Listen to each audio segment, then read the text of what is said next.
आज हमारा वीडियो कल जो उत्तराखंड विधानसभा में बजट पेश किया गया है राज्य का वित्तीय वर्ष 2024-25 के लिए उस पर आधारित है। महत्वपूर्ण जो फैक्ट हैं इसके इस बजट से उनको हमने इसमें शामिल किया है जो आपकी आगामी परीक्षाओं की दृष्टिकोण से बहुत ही महत्वपूर्ण हो सकते हैं। तो इसमें ज्यादा टाइम नहीं लेकर के सीधे मैं उस पर जा रहा हूँ। उत्तराखंड बजट 2024-25 के महत्वपूर्ण बिंदु क्या है। उत्तराखंड बजट 2024-25 वित्त मंत्री प्रेमचंद्र अग्रवाल द्वारा आपका 27/2/2024 को सदन में पेश किया गया। ये तो एक पेश करने की तिथि वाला हो गया।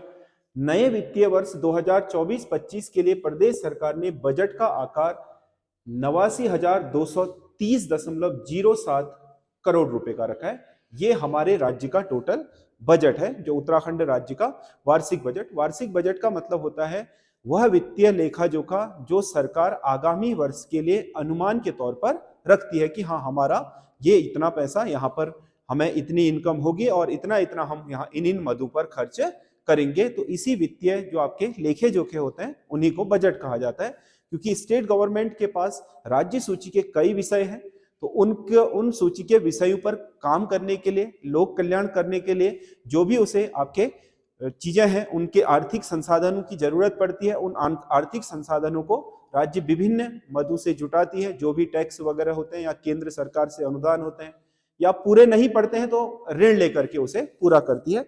तो किन किन क्षेत्रों में क्या क्या आपका पैसा खर्च किया जाएगा उसका एक जो आपका अनुमानित लेखा जोखा होता है वित्तीय, उसी को बजट कहा जाता है। तो ये आपका 89,230.07 करोड़ रुपए का उत्तराखंड राज्य सरकार का बजट हो गया है। पिछले वित्तीय वर्ष 2023-24 में कुल बजट 77,407.08 करोड़ रुपए का था, जो पिछले वित्तीय बजट वर्ष की तुलना में कितना बढ़ गया है, 11,823 करोड़ रुपए की वृद्धि हो गई है। अगर हम प्रतिशत में कहें तो पिछले वित्तीय वर्ष की तुलना में उत्तराखंड राज्य के जो बजट है उसमें 15.27% की वृद्धि हुई है। मतलब हमारे बजट का जो आकार है वो पिछले वित्तीय वर्ष की तुलना में 15% के लगभग बढ़ गया है। और अगर शुद्ध आपके आंकड़ों में कहें तो 11,823 करोड़ रुपए हमारा बजट पिछले वर्ष की तुलना में बड़ा हो गया है। इसमें जो बजट है, इस बजट में सबसे ज्यादा आपका जो पैसा आवंटित किया गया है कि कहां पर सबसे ज्यादा खर्च होगा, तो वो 15,376 करोड़ रुपए आपके उत्तराखंड के स्वास्थ्य और शिक्षा को दिया गया है। क्योंकि उत्तराखंड के पर्वतीय क्षेत्रों में जो दूरस्थ क्षेत्र हैं उनमें शिक्षा और स्वास्थ्य की पहुंच अभी भी बहुत अच्छी नहीं है, ढांचागत सुविधाएं नहीं है और अन्य जो आपके आधुनिक चीजें हैं वो वहां तक पहुंचे नहीं है। इसी कारण से सरकार ने सबसे ज्यादा जो आपका बजट अलॉट किया है वो आपके स्वास्थ्य और शिक्षा को रखा है, क्योंकि ये दोनों ही चीजें आपके मूलभूत आवश्यकता में आती हैं। इस वजह से सरकार ने इसमें आपका सबसे ज्यादा फोकस किया है। दूसरे नंबर पर नारी सशक्तिकरण के लिए आपका 14,538 करोड़ रुपए का बजट रखा गया है। अगले वित्तीय वर्ष में इतना पैसा आपका जो खर्च किया जाएगा वो नारी सशक्तिकरण पर किया जाएगा।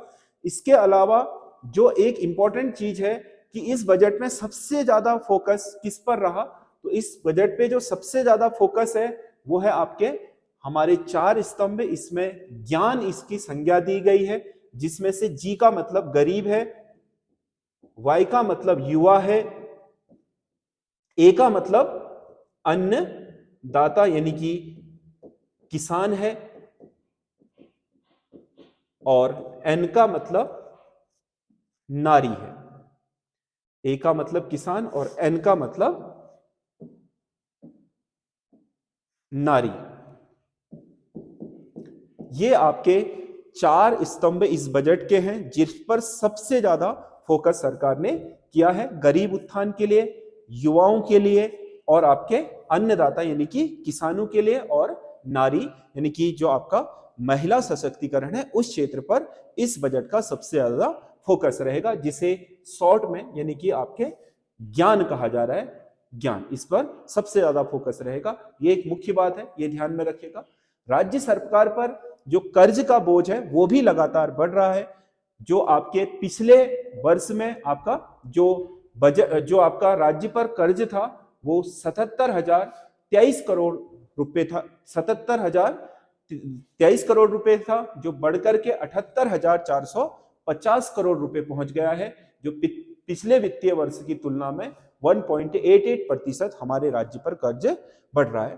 कर्ज बढ़ना बहुत अच्छा नहीं होता है, क्योंकि कर्ज आपका किसी भी राज्य की आर्थिकी के लिए तब बहुत ज्यादा घातक हो जाता है जब हमारी आय का एक बहुत बड़ा हिस्सा कर्ज के ब्याज चुकाने में चला जाता है, जो हमारे लिए बहुत ही आपका एक तरीके से आर्थिक संकट की तरह होता है। और अगर यह राजकोषीय घाटा लगातार बढ़ता जाता है तो एक समय ऐसा आता है कि हम पूरी जो ब्याज की राशि है उसको भी पूरा नहीं चुका पाते हैं, और जो आपका मूल है वो तो आपका ब्याज से बढ़ता ही रहेगा, और उस पर जो अतिरिक्त ब्याज जो लगेगा, जो नहीं चुकाए गए पैसे ब्याज पर होगा, वो भी आपका, क्योंकि चक्रवृद्धि ब्याज लगता है तो उस पर वो बढ़ता जाता है। तो राजकोषीय घाटे की स्थिति बहुत खराब होती है। किसी भी राज्य की आर्थिकी की अगर आपको चीजें देखनी है कि वो कितना सुदृढ़ है, तो सबसे इंपॉर्टेंट उसमें ये देखिए कि उसका राजकोषीय घाटा कितना है, उस राज्य पर कर्ज कितना है। देखो, हमारे प्रदेश के गठित होने के बाद हमारे प्रदेश ने जीडीपी के क्षेत्र में अच्छा विकास किया, लेकिन आपके औद्योग और आपके जो सेवा क्षेत्र है, उन क्षेत्रों में जो प्रगति होनी चाहिए थी वो प्रगति हो नहीं पाई। आय के साधन उत्तराखंड स्टेट उतने जुटा नहीं पाया।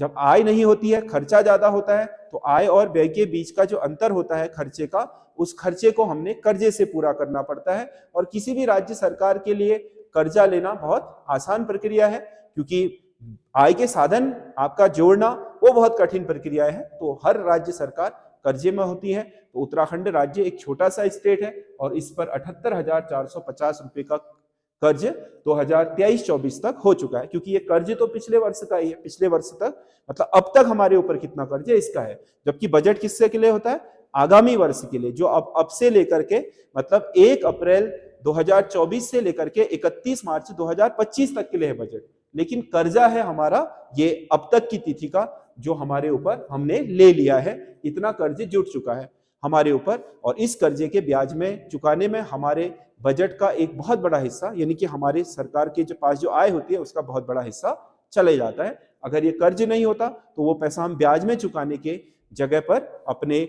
विकास कार्यों में लगाते हैं। एक ऐसा ही है, एक आदमी की सैलरी मानो 20,000 रुपए है और वो अपने घर को बहुत अच्छे तरीके से चला रहा है, और किसी महीने उसे आकस्मिक जरूरत के लिए 1 लाख रुपए चाहिए, तो उसने 1 लाख रुपए का बैंक से कर्ज ले लिया।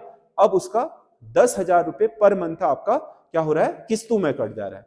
तो किस्तों में 10,000 के हिसाब से 1 ही लाख नहीं कटेगा, उसमें जो भी आपका ब्याज होगा उस व्यक्ति के उसमें जुड़ जाएगा किस्तों में, तो उसे 11,000 रुपए देना पड़ेगा मान लो किस्त के रूप में। और वो आपका 12 महीने में वो 1,20,000 की जगह 10,000 के हिसाब से अगर वो अपना 11,000 रुपए देता है तो 1,21,000 रुपए, 21,000 रुपए उसके केवल कर्ज चुकाने में चले गए, जो उसके आगे की वित्तीय हालत को खराब कर देगा।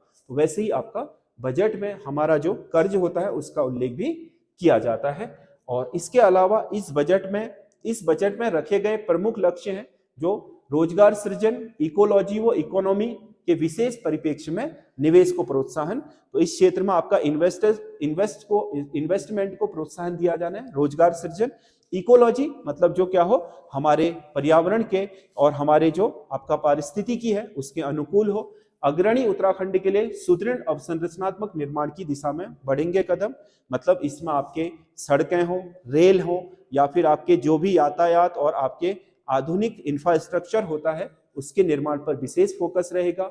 विज्ञान और प्रौद्योगिकी नवाचार पर फोकस रहेगा। विज्ञान प्रौद्योगिकी अब हर क्षेत्र में बहुत जरूरी हो गई है, उसके लिए भी आपका उत्तराखंड सरकार के बजट में फोकस किया गया है। उसके अलावा पर्यटन विकास और संस्कृति संरक्षण के लिए विशेष प्रावधान है। पर्यटन विकास, हमारे उत्तराखंड में पर्यटन हमारी आय का 1/4 जुटाता है, इसीलिए पर्यटन के लिए अवसंरचनात्मक सुविधाएं बनाना, इसका प्रसार करना और पर्यटन केंद्रों के सुधारीकरण, इन सब के लिए भी आपका प्रावधान है। संस्कृति का संरक्षण, क्योंकि हमारी संस्कृति या हमारा जो सांस्कृतिक चीजें हैं वही हमारे लिए पर्यटन का आकर्षण का केंद्र है। शहर और गांव के संतुलित विकास का प्रयास, क्योंकि शहरों का विकास बहुत तेजी से होता है, गांव पिछड़ जाते हैं, तो इसमें ग्रामीण विकास पर फोकस करके उसके शहरों के साथ संतुलित करने पर फोकस रहेगा। सुशासित उत्तराखंड संकल्प की दिशा की झलक, सुशासित मतलब उत्तराखंड का जो शासन होगा वो अच्छा शासन होगा, सरकार जनता तक पहुंचेगी, इसके लिए जो भी आपके जरूरी चीजें हैं उनको बनाया जाएगा। सुरक्षित उत्तराखंड के लिए कई प्रावधान किए गए। सुरक्षित उत्तराखंड मतलब उत्तराखंड के लोगों को हर तरीके से सुरक्षा, चाहे वो आपदाओं से हो, चाहे वो आपके आंतरिक किसी भी तरह के जो दिक्कतें हो जाती हैं, अशांतियां हो जाती है उनसे हो, ठीक है, उन सब के लिए आपके भी उनके लिए भी प्रावधान किए गए हैं। गरीब कल्याण के लिए आपका 5,658 करोड़ रुपए का बजट रखा गया है। समाज कल्याण के लिए आपका 2,756 करोड़ रुपए का बजट रखा गया है। अनुसूचित जाति कल्याण के लिए 2,184 करोड़ रुपए का बजट रखा गया है। अनुसूचित जनजाति कल्याण में आपका 718 करोड़ रुपया आपका बजट रखा गया है। ये आपके सामाजिक कल्याण के क्षेत्र में जो हमारे कार्य चलते हैं, पेंशनें चलती हैं, आपके सब्सिडियां चलती हैं, इनके विकास के लिए अन्य जो मदद होती हैं उनको विकसित करने के लिए आपका ये पैसा खर्च किया जाएगा।